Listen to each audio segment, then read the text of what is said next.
तो आज का जो कार्यक्रम है वो मकर संक्रांति के अवसर पर रखा हुआ है ना। मकर संक्रांति के इस पावन अवसर के दिन बहुत सारे भक्त जो हैं इसी दिन की प्रतीक्षा में रहते हैं। बहुत सारे साधु संत जो हैं वो इस प्रतीक्षा में रहते हैं कि कब ये त्योहार आएगा। 500 वर्ष तक कुछ जो साधु संत रहते हैं वो अपनी सांस को रोके रहते हैं। क्यों? क्योंकि आज का दिन उनको देखना होता है। और ये आज का दिन जो है बहुत ही महत्वपूर्ण है, जहाँ पर सूर्य जो है वो धनु राशि से मकर राशि में चले जाते हैं। इसलिए आज की ये तिथि जो है, जो 14-15 तारीख को बहुत सारी स्त्रियाँ जो हैं वो मनाते हैं। और उसी के साथ साथ बहुत सारे भक्त जो हैं उनकी विशेषता बताई गई है। उनकी क्या विशेषता है कि आज ही के दिन हमारे बंगाल के चैतन्य महाप्रभु संन्यास लिया था उन्होंने। हाँ। और उसी के तरह यहाँ पर बताया जाता है कि संक्रांति के दिनों में दान देना बहुत ज़रूरी होता है। जितना आप दान देते हो वो आपके लिए शुभ कारक है।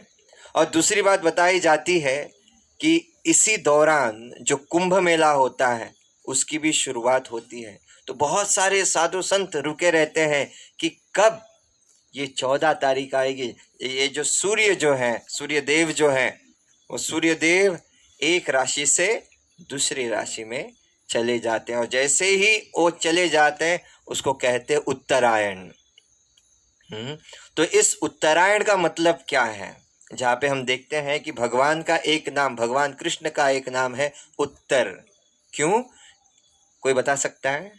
क्योंकि उन्होंने उत्तरा की जो जान बचाई थी, उनकी कोख जो है, गर्भ जो है, परीक्षित महाराज, उनकी जान बचाई थी। इसके लिए उसका एक नाम उत्तर से उत्तरायण पड़ जाता है। तो यहाँ पर और एक बात बताई जाती है कि इन दिनों में जो है सूर्य की उपासना की जाती है। कोई मुझे बता सकता है कि हम पतंग क्यों उड़ाते हैं? संक्रांति के दिनों में हम देखते हैं बहुत सारे पोस्टर्स हैं, बहुत सारे बच्चों को स्कूलों में बताया जाता है क्या करना चाहिए, पतंग उड़ानी चाहिए, पतंग लेके आओ। लेकिन कोई बता सकता है कि हम पतंग क्यों उड़ाते हैं, क्यों उड़ानी चाहिए पतंग? क्यों उड़ाते हैं आप पतंग? पतंग उड़ाते हैं आप? उड़ाते हैं या आप पतंग को लेके उड़ते हैं? हाँ, पतंग क्यों उड़ाते हैं? हमारे जो भी साधु संत हुए हैं, जितने भी हमारे पूर्वज हुए हैं, ऐसे ही उन्होंने हमारी ये सिस्टम नहीं बनाई है कि हम पतंग क्यों उड़ाएं। पतंग को उड़ाने से होता क्या है, हम सूर्य देव की ओर देखते हैं ताकि हमारी दृष्टि जो है वो भगवान की ओर जाए। पतंग तो एक निमित्त है। तो इस दिन गुड़ और शक्कर, गुड़ और तिल जो है दिया जाता है, क्योंकि सर्दी का मौसम शुरू हो जाता है, जिसकी वजह से आपकी सेहत को और मजबूत बनाने के तिल और गुड़ की आवश्यकता है। तो इस कारणवश ये संक्रांति हम मनाते हैं। आज ही के दिन पितामह भीष्म जो हैं, जो शरशैया पे थे, उन्होंने अपना देह त्याग दिया था। तो ऐसी बहुत सारी कथाएं हैं जहाँ पर हम देखते हैं कि 12 महीने का हमारा एक साल होता है, बराबर है ना? तो 12 महीने का एक साल मतलब देवताओं का एक दिन। बात समझ में? सिंपल बता रहा हूँ। 12 महीना मतलब हमारा एक साल, और हमारा एक साल मतलब देवताओं का एक दिन। तो जो 14-15 तारीख होती है वो देवताओं का हैप्पी न्यू ईयर है ना? तो देवताओं का ये हैप्पी न्यू ईयर है। जैसे ही ये संक्रांति आ जाती है, आपको सारे देवताओं को विश करना चाहिए हैप्पी न्यू ईयर, है ना? क्योंकि हम अपने गोवा में देखते हैं कि हैप्पी न्यू ईयर रेजोल्यूशन लेते हैं 31 तारीख को, 1 तारीख को तोड़ देते हैं, है ना? 31 तारीख को रेजोल्यूशन लेते हैं, ये करेंगे वो करेंगे, और दूसरे दिन पड़े रहते हैं, है ना? 31 तारीख को 11:59 में हम रेजोल्यूशन देते हैं, दूसरे दिन हम जल्दी उठेंगे, और जैसे 12 बज जाते हैं सबके 12 बजा देते हैं, है ना, खुद के 12 बजा देते हैं और सुबह उठते नहीं हैं। क्योंकि बताया जाता है कि अगर आप जल्दी सोओगे तो जल्दी उठोगे, है ना। मतलब आप 11:59 तक क्या कर रहे थे? रेजोल्यूशन के बारे में सोचते रहे, और सोचते सोचते वो रात चली गई, और कब दिन आया और चला गया, और वो रेजोल्यूशन धरा का धरा रह गया, है ना। तो जब आप प्रण लेते हैं तो भीष्म की तरह प्रण लेना बहुत ज़रूरी होता है। तो बताया जाता है कि हमारा देश इतना शक्तिशाली है, इतना महान है, इतना पवित्र है। हमारे देश के बारे में बहुत सारे बाहर के लोग आते हैं, पढ़ाई करते हैं, और हमें बताते हैं कि हमारे भारत में क्या है ना। प्रभुपाद जी जो हैं वो 40 रुपया लेकर चले गए थे अमेरिका में, उनको भक्त बनाया, वो भक्त यहाँ आए, क्योंकि हमें आदत कौन सी है? इम्पोर्टेड, है ना। हमने हमारी भगवत गीता एक्सपोर्ट करते हैं, और हम क्या करते हैं? वो इम्पोर्टेड चाहिए, नाइकी, रिबॉक जैसे हमारी चीज़ों को हम क्या देखते हैं? ज़्यादा उच्चतम स्तर को देखते हैं। तो वही भगवत गीता 5000 साल पूर्व जो है, हमें भगवान श्री कृष्ण ने दिया हुआ एक वरदान है, लेकिन हमारे भारतीयों को आई नो डिजीज है। आई नो डिजीज मतलब जानते हैं आप? आई नो डिजीज का मतलब क्या है? हमें सब मालूम है भगवत गीता क्या है ना। हमें सब मालूम है यार, पढ़ने के लिए समय नहीं है ना।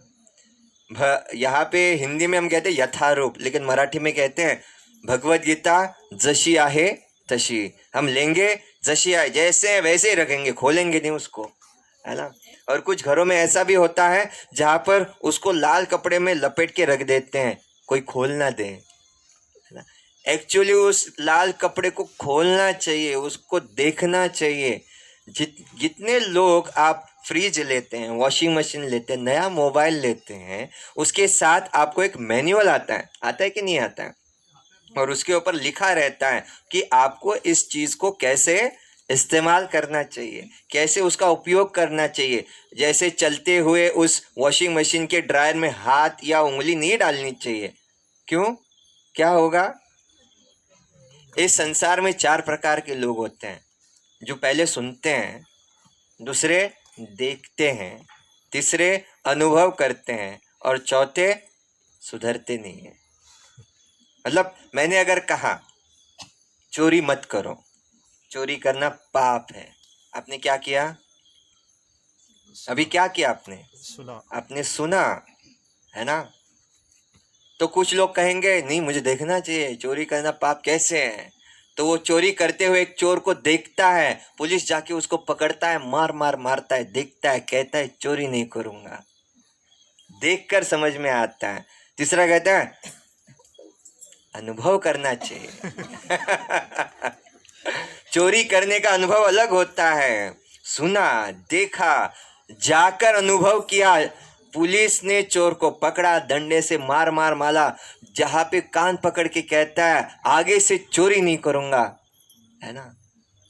चौथा जो व्यक्ति होता है, सुना, देखा, अनुभव किया, और कहता है अगली बार ऐसा प्लान करूँगा कि पुलिस के हाथों नहीं लगूंगा, है ना। हमारा भारत इतना महान देश है जहाँ पर गंगा, सरस्वती, यमुना, कावेरी, गोदावरी, कृष्णा, इन सारी नदियों का संगम जहाँ पे होता है वो है हमारा प्रयागराज। कितने लोग प्रयाग गए हैं? यस, प्रयाग में कुंभ मेला होता है, लाखों करोड़ों संत वहाँ पे आते हैं स्नान लेने के लिए, है ना। और बताया जाता है कि हाल ही में हमारे कविता में एक आता है बिहारी के दोहे, है ना। तो बिहारी के दोहों में बताया जाता है तजी तीरथ हरि राधिका तन दूती अनुरागु, है ना। जह ब्रिज केली निकुंज मग पग पग होत प्रयागु। इसका मतलब क्या है कि अगर कोई भक्त वृंदावन जाता है, कहाँ जाता है? वृंदावन जाता है। और वृंदावन जाकर वहां कृष्ण और राधा के प्रेम लीला स्थान को वो भेंट देता है। मैं जो बता रहा हूं समझ में आ रहा है ना? हाँ, एक भक्त वृंदावन जाता है, वहां जाकर कृष्ण और राधा की प्रेम लीला स्थान को भेंट देता है। उसे प्रयाग जैसे तीर्थ स्थान पर जाने की जरूरत नहीं है। क्यों? क्योंकि राधा कृष्ण के चरण चिन्हों से ही वृंदावन जो है पवित्र तीर्थ स्थान बन चुका है। तो वृंदावन भक्त अगर कोई जाता है तो उसको प्रयाग जैसे तीर्थ स्थान पर जाने की जरूरत नहीं है, क्योंकि राधा कृष्ण के चरण चिन्ह से जो रज निर्माण हुई है उसको अपने माथे पर तिलक के रूप में लगाओगे तो आपका जीवन सार्थक हो जाएगा, है ना? तो इतना हमारा भारत महान है, साधु संतों से भरा हुआ है ना? कितने सारे साधु संत हैं, कितने सारे ढोंगी पाखंडी भी हैं। हमारा विविधता में एकता है भारत, है ना? तो जहाँ पर हम अलग अलग त्योहार मनाते हैं, त्योहार मनाने के पीछे क्या उद्देश्य होता है? क्या उद्देश्य है? क्यों त्योहार मनाते हैं हम? क्यों मनाते हैं त्योहार? अलग अलग त्योहार मनाते हैं ना, छुट्टी मिलती है इसलिए। त्योहार क्यों मनाते हैं हम? यार मैं टीचर हूं, ऐसे छोड़ता नहीं किसी को। त्योहार क्यों मनाते हैं हम? अच्छा एक बात बताइए मुझे, आपके घर में मकर संक्रांति हो रही है, आपने लोगों को बुलाया है और उनको बिठाया और ऐसे देखते हैं,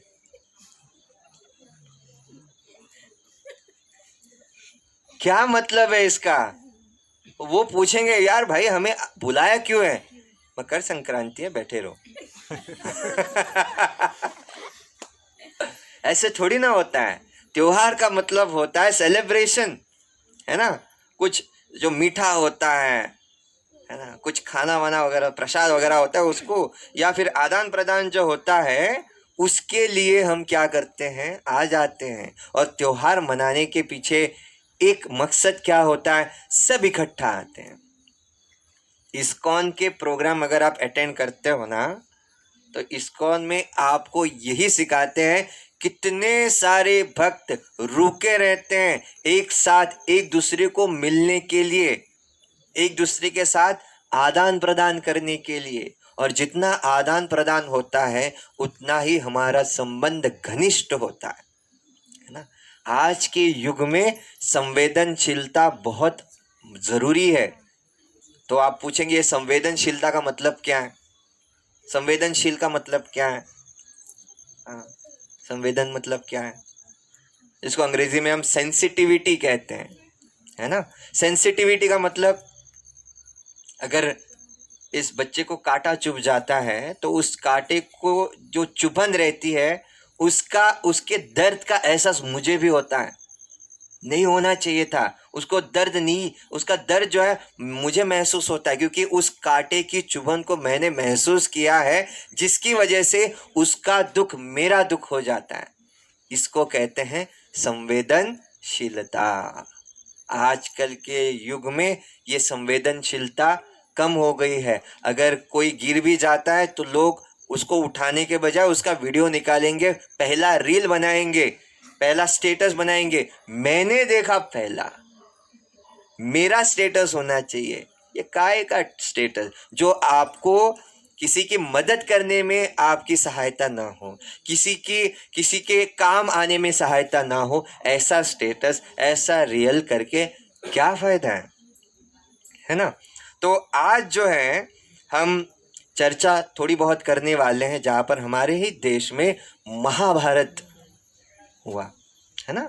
महाभारत, जिसमें जब गांधारी के 100 पुत्र मारे गए, है ना? गांधारी के 100 पुत्र मारे गए, एक भी पुत्र जो है वो जीवित नहीं रहा। भगवान कृष्ण जो है वो गांधारी के पास आते हैं। गांधारी बौखलाई हुई थी, गुस्सा भी था, दुख भी था, दर्द भी था, कसक भी थी, पीड़ा भी थी। कहने लगी भगवान कृष्ण से, कृष्ण अगर तुम चाहते तो इस युद्ध को रोक सकते थे, है ना। अगर तुम चाहते तो इस युद्ध को रोक सकते थे, लेकिन तुमने क्या किया? तुमने इस युद्ध होने के लिए उन सबको आगे आने के लिए प्रवृत्त किया, उकसाया अर्जुन को। तुम कह सकते थे। तो यहां पर भगवान कृष्ण कहते हैं, माता ये मैं नहीं हूं, ये है समय। समय जो है बहुत बलशाली होता है, बहुत शक्तिशाली होता है। आज समय किसी का अच्छा है तो लोग आपके साथ रहेंगे, आपके साथ मतलब आपके वक्त के साथ रहेंगे, है ना। ये अनुभव करने की, समझने की और ये अपने आप को ढाल देने की जरूरत है। आज व्यक्ति अगर सक्सेसफुल है तो वो सक्सेस और वो समय, इस समय के साथ वो लोग आएंगे। आपका समय अगर बदल गया तो कोई आपको देखेगा भी नहीं ना। तो सब ये जो है समय समय की बात है ना। तो समय समय के अनुसार व्यक्ति और लोग बदलते रहते हैं। गौर गोपाल प्रभु जी यहाँ पर बहुत सुंदर उदाहरण देते हैं। वो कहते हैं, मैं 30 साल से ब्रह्मचारी आश्रम में हूँ, वहीं पर एक कोने में पड़ा रहता हूँ, कोई देखता भी नहीं है। अचानक से जो एक लहर आ जाती है, मैं एक ऐसे मकाम पर पहुँच जाता हूँ। सारे सक्सेस, यूट्यूब चैनल्स, बाद में फेसबुक, यहाँ पे हाल ही में कपिल शर्मा के शो में वो आ गए थे। तो कैसे समय जो है वो आपको एक स्थान से अलग दिशा पे लेके जाता है और सारे लोग आपको फॉलो करने लगते हैं। वही उसके जीवन में अगर कुछ हो जाता है, कोई देखने के लिए नहीं है। इसलिए बहुत शक्तिशाली है। कृष्ण कहते हैं कि समय जो है बहुत बलशाली होते हैं। तो गांधारी कहती है, कृष्ण मैं तुम्हें शाप देती हूं कि तुम्हारे कुल का विनाश होगा और इस कुल का विनाश करने के लिए तुम जिम्मेदार होगे। अपने ही हाथों से तुम सारे यादवों कुलों को मार डालो। और जैसे समय चला जाता है, भगवान कृष्ण के बच्चे जो है बड़े हो जाते हैं, और जैसे ही बड़े हो जाते हैं, भगवान कृष्ण जो धर्म का रास्ता सबको दिखाते हैं, भगवत गीता जो है सबको बताते हैं, अर्जुन को जो है धर्म के रास्ते पर चलने के लिए बताते हैं, वही कृष्ण उनके बेटे जो हैं वो शराब पीते हैं, वो मांस भक्षण करते हैं, वो लोगों को सताते हैं। और उस वक्त भगवान कृष्ण जो है इस यादवों को अपने हाथों से मारते हैं। आप बताइए, कौन ऐसा पिता चाहेगा कि अपने बच्चों को अपने ही हाथों से मारे ना। भगवान यहाँ पे क्यों आए हैं? धर्म की स्थापना करने के लिए। और जहां पे खुद के घर में अगर अधर्म चल रहा है तो वो अपनी आंखों से कैसे देख सकते हैं, इसलिए वो उनका विनाश करते हैं। जब विदुर आते हैं और गांधारी को ये ज्ञात करते हैं कि आपने जो किया है ना वो गलत है। आप जानते हैं, जब महाभारत का युद्ध खत्म होता है, जो निर्लज्ज धृतराष्ट्र होता है वो फिर भी अपने उन पांडवों के साथ रहते हैं। क्यों? फोकट का मिल रहा है है ना, फोकट का मिल रहा है। और ये फोकट का मिल रहा है कौन कहता है जानते हैं आप? विदुर जो गए थे तीर्थाटन करने के लिए। देखिए, जब आपको घर से बाहर निकाल दिया जाता है, विदुर को जो है घर से बाहर निकाल दिया, राज्य से जो है निकाल दिया गया, कहते हैं तुम्हारी जरूरत नहीं है। क्यों जरूरत नहीं है? क्योंकि तुम पांडवों के पक्ष से हो, जाओ यहां से, कोई जरूरत नहीं है। वो कहता है एक दिन आएगा तुम्हारी आंखें खुल जाएंगी। अब सबका विनाश होगा। और विदुर जी वहां पर आ जाते हैं और गांधारी को ज्ञान देते हैं। और ये ज्ञान देने के बाद गांधारी पश्चाताप की अग्नि में जलती है और भगवान कृष्ण के पास आकर हाथ जोड़ते हुए कहती है, भगवान मुझे क्षमा कीजिए, मैंने गलती की कि मैंने आपको शाप दिया। भगवान क्या कहते जानते हैं आप? हे माथे, उस समय आपका काल जो है वो गलत था, अब मेरा काल गलत चल रहा है, जहां पर मैं खुद मेरे ही पुत्रों को मार रहा हूं। तो समय कितना बलशाली है, समय कितना ताकतवर है। तो यहाँ पर यह भी बताया जाता है कि कैसे समय समय से आपको बदलना भी चाहिए। एक समय ऐसा आ जाता है कि इंद्र का सिंहासन चला जाता है, इंद्र का स्वर्ग चला जाता है, तो भगवान के पास आता है, रोता है, धोता है और कहता है मेरा स्वर्ग वापस लो, है ना। तो भगवान कहते हैं जाओ और असुरों से दोस्ती करो। इंद्र कहता है भगवान आप ही ने तो सिखाया है क्या करना नहीं चाहिए, बुरी संगत में नहीं जाना चाहिए, बुरे लोगों के संगत में नहीं जाना चाहिए, और आप ही अभी कह रहे हैं कि बुरी संगत के लोगों के साथ दोस्ती करो, कैसे संभव है। तो भगवान कहते हैं, एक्चुअली ये कहावत है, भगवान नहीं कहते ना, जरूरत आन पड़ने पर गधा भी बाप बन जाता है, गधे को भी बाप बनाना पड़ता है। गुजराती में है ये कहावत, है ना। जरूरत आन पड़ने पर भी क्या हो जाता है, गधे को भी बाप बनाना पड़ता है। तो ये तो कहेगा है ना। तो यहाँ पर भगवान कहते हैं तुम्हें क्या चाहिए, स्वर्ग चाहिए, तो जाओ दोस्ती करो, समुद्र मंथन करो। जब ये समुद्र मंथन होगा, अमृत मिलेगा, तभी तो तुम्हें स्वर्ग फिर से मिलेगा, है ना। तो इसकी वजह से समय के अनुसार जब हम चलते हैं और समय के अनुसार जब हम अपना कार्य करते हैं तो भगवान आपके साथ होते हैं। आगे बताया जाता है कि अगर समय अच्छा है तो मिट्टी भी सोने के भाव में बिक जाती है।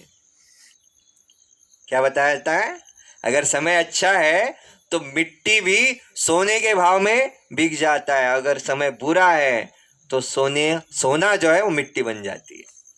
तो ये बहुत जरूरी है कि समय कितना बलशाली होता है।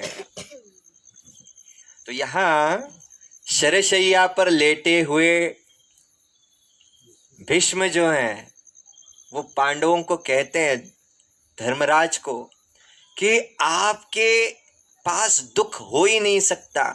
जहां पर अर्जुन के पास गांडीव धनुष है, भगवान श्री कृष्ण आपके साथ हैं, आप धर्म के रास्ते पर चलते हो तो आपको दुख हो ही नहीं सकता। धर्मराज कहते हैं आपने खुद देखा कि हम कितने दुखों से झेले हैं, हमने क्या क्या नहीं सहा, है ना, क्या क्या नहीं सहा।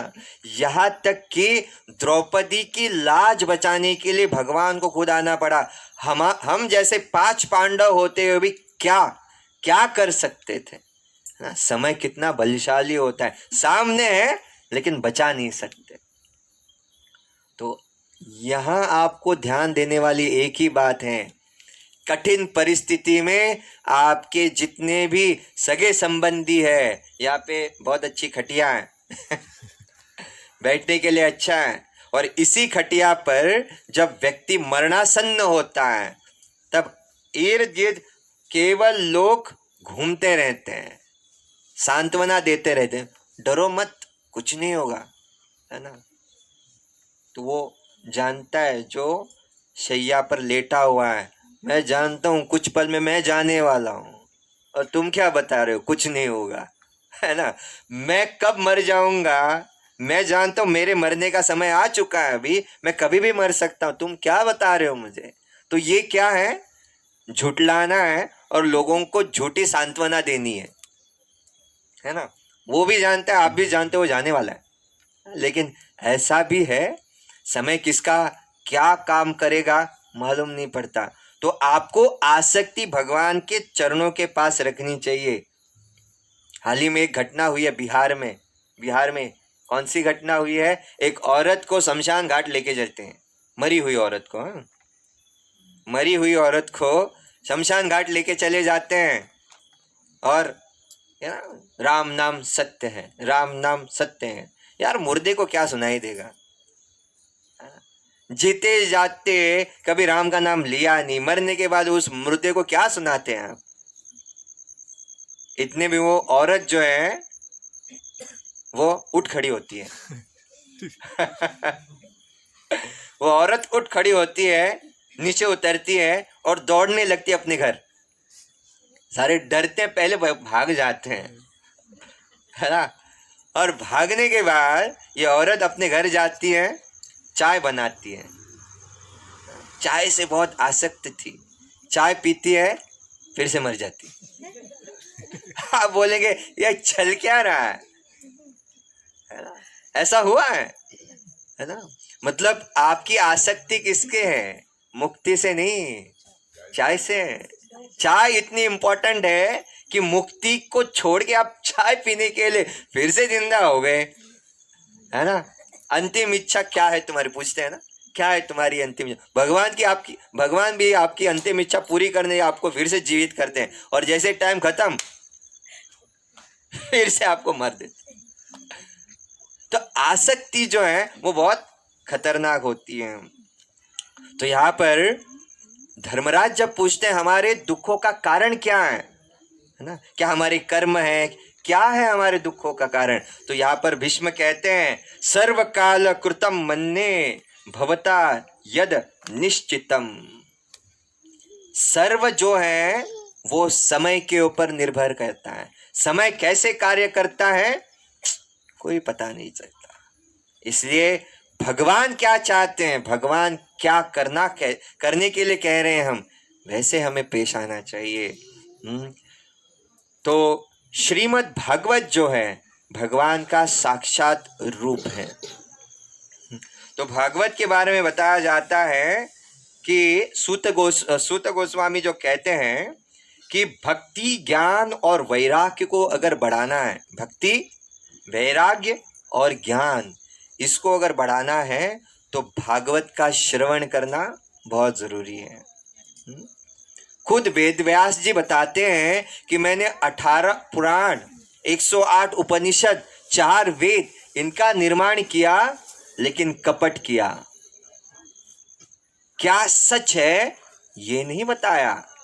तो इसलिए वो कहते हैं श्रीमद् भागवत की निर्मित जो मैंने की है वो निष्कपट है, जिसमें कोई कपट नहीं है। और ये वही व्यक्ति सुन सकता है जो निर्मत्सराणाम, जो किसी की ईर्ष्या नहीं करता, है ना। किसी की कोई ऐसे बढ़ रहा है, उसकी उन्नति हो रही है, तो दूसरे व्यक्ति को अच्छा लगना चाहिए। अरे मेरा ही साथी है, मुझसे आगे जा रहा है, आपको क्या करना चाहिए? एप्रिशिएट करना चाहिए। उल्टा होता है, कैसे मैं उसको नीचे खींचूं, कैसे मैं उसको नीचे गिराऊं, है ना। तो ये है जलन जो बहुत खतरनाक होती है। तो ये जलन जो होती है, उस जलन से अगर बाहर निकलना है, इस विष को अगर निकाल बाहर फेंकना है, तो बताया जाता है कि आपको श्रीमद् भागवत का श्रवण करना चाहिए, श्रीमद् भागवत आपको जो है पढ़ना चाहिए। भक्ति ज्ञान और वैराग्य का जो है ये एकमात्र ही उपाय है। तो आगे बताते हैं कि भागवत का श्रवण करने से आपको ज्ञान और वैराग्य मिलता है। वैराग्य का मतलब क्या है? कब से मैं ज्ञान और वैराग्य भक्ति कह रहा हूं, वैराग्य का मतलब क्या है? हाँ क्या हुआ?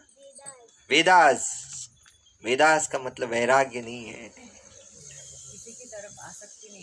किसी की तरफ आसक्ति नहीं होनी चाहिए।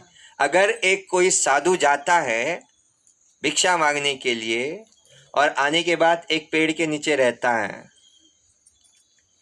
अगर दूसरा व्यक्ति वहां पर आया, वो कहता ये पेड़ मेरा है, तो काहे का वैराग्य, है ना।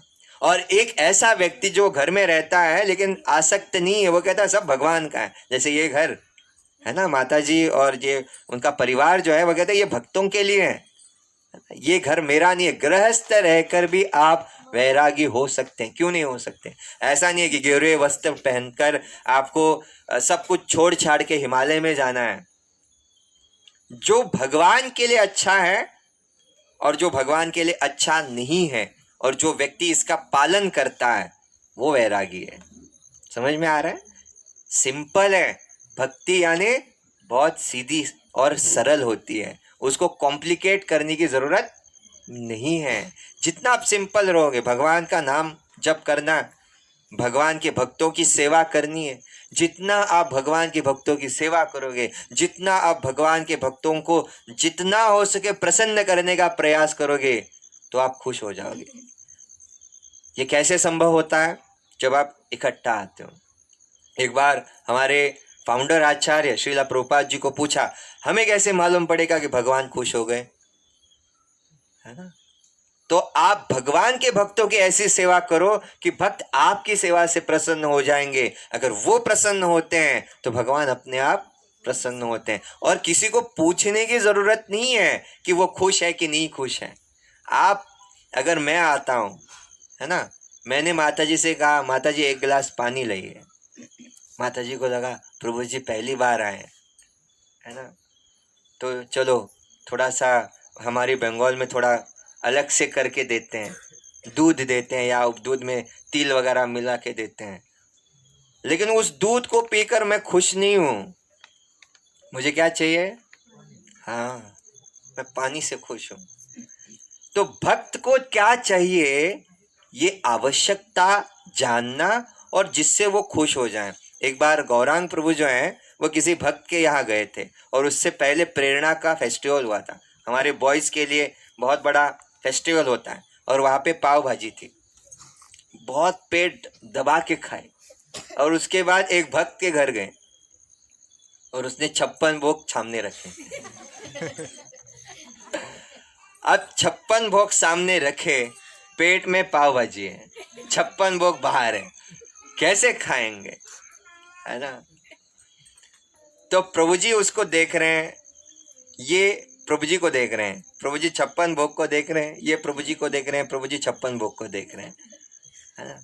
तो उन्होंने पूछा, प्रभु जी कुछ प्रॉब्लम है क्या? क्या है? आप खा क्यों नहीं रहे प्रसाद, ग्रहण क्यों नहीं कर रहे? आपको क्या चाहिए? मैं खुश चाहिए ना। हाँ, आपकी खुशी किस में? उन्होंने बताया, प्रेरणा फेस्टिवल था, दबा दबा के पाव भाजी खाई, पेट भर गया। वो कहते हैं, आप इस प्रसाद का एक दाना ग्रहण कीजिए, हम खुश हो जाएंगे।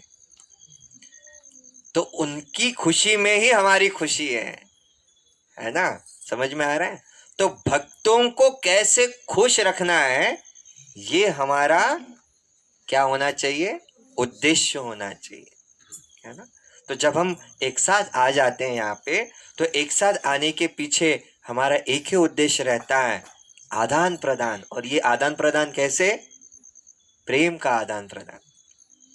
हमारी कुछ समस्याएं रहती है, हम हमारी जो समस्याएं सबको ऐसे ढिंडोरा पीट के सबको बताते नहीं है। जिसके साथ हमारा अच्छा व्यवहार है, जिसके साथ हमारा अच्छा संबंध है, हमारी अच्छी जचती है, हमारी पटती है, उसी को हम जाकर बताते हैं, है ना? हर घर घर में जाके बताते नहीं है, देखा मेरे साथ क्या हुआ, नहीं। आप उस व्यक्ति के पास जाइए जिसके पास आपके प्रॉब्लम का सॉल्यूशन हो, ना कि उस प्रॉब्लम के पीछे, सॉल्यूशन के पीछे जाते हुए वो प्रॉब्लम सॉल्यूशन करते करते वही फिर से प्रॉब्लम खड़ी होना जाए, है ना? तो बहुत जरूरी है। तो ये अंतिम कथा में बता के यहाँ पर विराम दूंगा, 8:20 हो चुके हैं। अब ये बहुत सुंदर कथा है, प्रसंग है, कथा नहीं प्रसंग है, जहाँ पर महाभारत का युद्ध होता है और 99 जितने भी कौरव थे उन सभी कौरवों को वृकोदर ने मार दिया। वृकोदर कौन है? भीम है ना? उसको वृकोदर नाम क्यों दिया गया? उदर का मतलब क्या है? पेट। वृक का मतलब क्या है? जैसे जिस प्रकार से वो भोजन ग्रहण करता है ना, 4 पांडव एक तरफ, ये एक पांडव एक तरफ, इतना आधा उसको देते थे। और उतना वो काम भी करता था। ऐसा नहीं है खा खा के ऐसे बैठा रहा, पेड़ आगे आ गया है ना, ऐसा नहीं है, उतना वो कार्य भी करते थे। हाँ, तो जब यहाँ 99 सभी कौरवों को मार दिया जाता है, एक बचता है, वो है दुर्योधन। दुर्योधन जो है, उसके जंघा के नीचे भी उसने प्रहार किया, उसकी जंघा को तोड़ डाला भीम ने। और देखिए, एक बार मर गया ना तो छूट गए बहुत बार हम कहते हैं ना, अगर हार्ट स्ट्रोक भी आता है ना, एक झटके में चले जाओ, लेकिन ऐसे तड़प तड़प के मरना अच्छा नहीं है ना। हम ऐसे मरणासन्न पे हैं, ऐसे पड़े हुए हैं, लोग हमें देख रहे हैं, हम उनको देख रहे हैं, कुछ नहीं कर सकते आप। इससे अच्छा क्या है, मर जाए। तो यहाँ पर दुर्योधन को जो है, उसके ऊपर प्रहार किया गया, उसकी जंघा तोड़ दी गई और वो बिलक रहा है दर्द से, है ना। तो उस वक्त 3 वीर जो है उसको मिलने के लिए आ जाते हैं, और जिनका नाम है कृपाचार्य, कृतवर्मा और अश्वत्थामा। कौन कौन आता है? कृपाचार्य, बोलिए। कृपाचार्य, कृतवर्मा और अश्वत्थामा। ये क्यों मैं बता रहा हूं, जब आप दूसरों को बताओगे ये 3 नाम आने चाहिए। वो क्या था? क्रू क्रू क्रू मत करो ठीक है। तो ये अश्वत्थामा जो था, उसको बड़ी करुणा आई दुर्योधन के ऊपर। हाँ, तो उसने आकर दुर्योधन को बताया कि मैंने पांडवों को मार दिया, उसको अच्छा लगने के लिए। तो यहां पर दुर्योधन कहता असंभव, हो ही नहीं सकता। तो वो पूछ रहा है, जब तुमने पांडवों को मारा तब कृष्ण कहाँ थे? बोला मैंने मारा ना, आपको मेरे ऊपर विश्वास नहीं है क्या?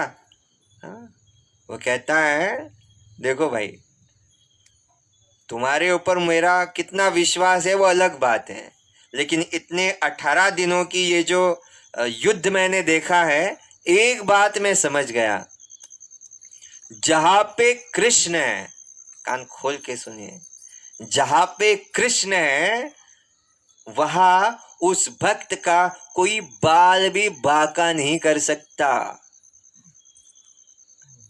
18 दिनों में मैंने देखा है ये, और तुम बता रहे हो कि तुमने पांडवों को मार डाला, कैसे संभव हो सकता है? तो कहता है जाओ और उनकी मुंडी लेके आओ, मैं देखना चाहता हूं कि तुमने सही में मारा है कि नहीं, है ना। तो अभी क्या है, वो आंखें बंद करके हैं, दुर्योधन जो है वो अपने दर्द, अपनी पीड़ा से इतना उसको कसक हो रहा है। उस वक्त अश्वत्थामा जाता है, वो मुंडिया लेके आता है।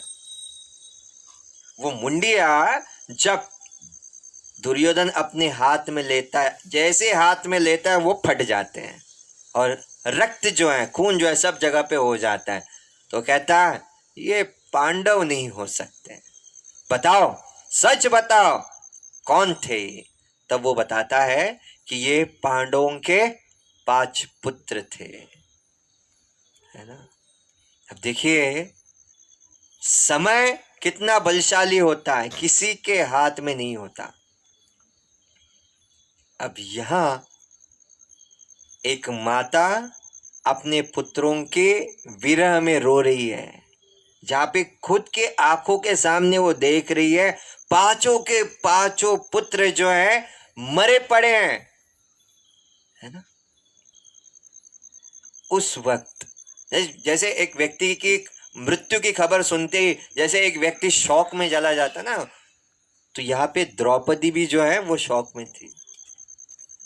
तो अर्जुन कहता है कि इस अश्वत्थामा को मैं मार दूंगा।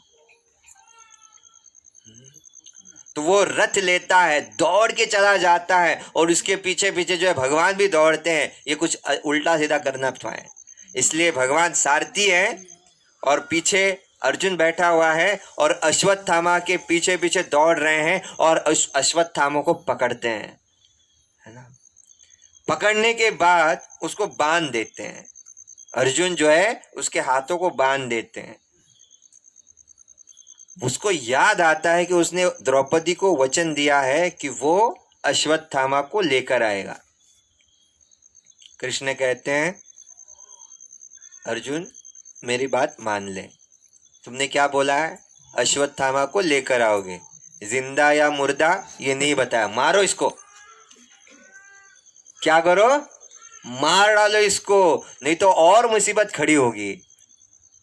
नहीं, मैं इसको मार नहीं सकता। तो क्या करता है, उसको बांध देता है और लेकर चला जाता है। जैसे ही हस्तिनापुर में वो आकर खड़े हो जाते हैं, सब जो है वो गुस्से से उस अश्वत्थामा को देख रहे थे मारने के लिए, है ना। और एक द्रौपदी जो है वो जाती है और कहती है, पहले इसके हाथ को छोड़ दो। अरे तुम्हारे लिए मैंने लाया है उसको और पहले आप क्या बता रहे हो, उसके हाथ को छोड़ने के लिए कह रहे हो। और यहाँ पे भीम कहता है, मार डालो इसको, और द्रौपदी कहती है, मारो मत। कृष्ण ने कान में बताया अर्जुन को, बोला था ना मुसीबत खड़ी कर दोगे, तो अभी देखो, अभी झेल दो, तुम्हारी पत्नी के लिए छोड़ दो, भीम कह रहा है मार दो। अभी दोनों को संतुष्ट कैसे करोगे, पत्नी भी तुम्हारी, भाई भी तुम्हारा, कैसे संतुष्ट करोगे उसको अभी। तो भगवान कहते हैं, ददाति, जैसे बुद्धि योग, भगवान हर एक के हृदय में होते हैं और वो बुद्धि देते हैं कैसे पेश आना है। तो उस वक्त अर्जुन तलवार लेते हैं और अश्वत्थामा का एक मणि रहता है यहाँ पे, तो ऐसे उसको काट देते हैं और मणि को निकाल देते हैं। इसलिए बताया जाता है अश्वत्थामा आज भी जिंदा है और वो जर्जर अवस्था में है। मतलब वो जैसे एक व्यक्ति को जैसे ऐसे यहाँ पे काट देते हैं ना, तो वो मरने के समान ही है, जिंदा होकर भी मृत के समान ही है। तो अश्वत्थामा को इस प्रकार से करके यहाँ पर उसने द्रौपदी को भी उसके शब्दों का पालन किया और भीम को भी उसका पालन किया। यहाँ पर द्रौपदी के बारे में जानना बहुत ज़रूरी है। द्रौपदी कहती है कि अगर आपने इसको मार डाला तो उस माता का क्या होगा, मैं बिलक बिलक के रो रही हूं मेरे पुत्रों के लिए, वैसे ही इसकी माता भी इसके वियोग में, इसके दुख में रोती रहेगी। तो एक माता का हृदय कितना कैसे होता है, ये द्रौपदी से हम सीखते हैं।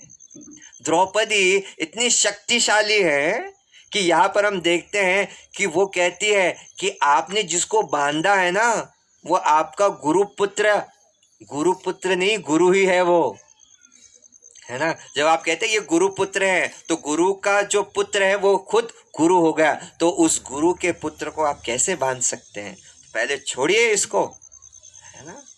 और उस माता का मैं जानती हूँ, मैं रो रही हूँ मेरे बच्चों के लिए, तो मैं ये नहीं चाहती कि इस बच्चे के लिए वो मार रोए, है ना। तो ये है महानता द्रौपदी की।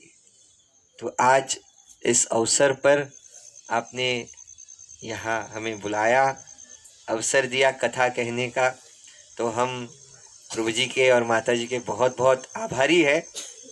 और आप बड़ी संख्या में यहाँ पे आए, बहुत खुश हुआ। तो अगर किसी को कोई प्रश्न है तो आप पूछ सकते हैं, कोई टीका है, टिप्पणी है तो आप बता सकते हैं।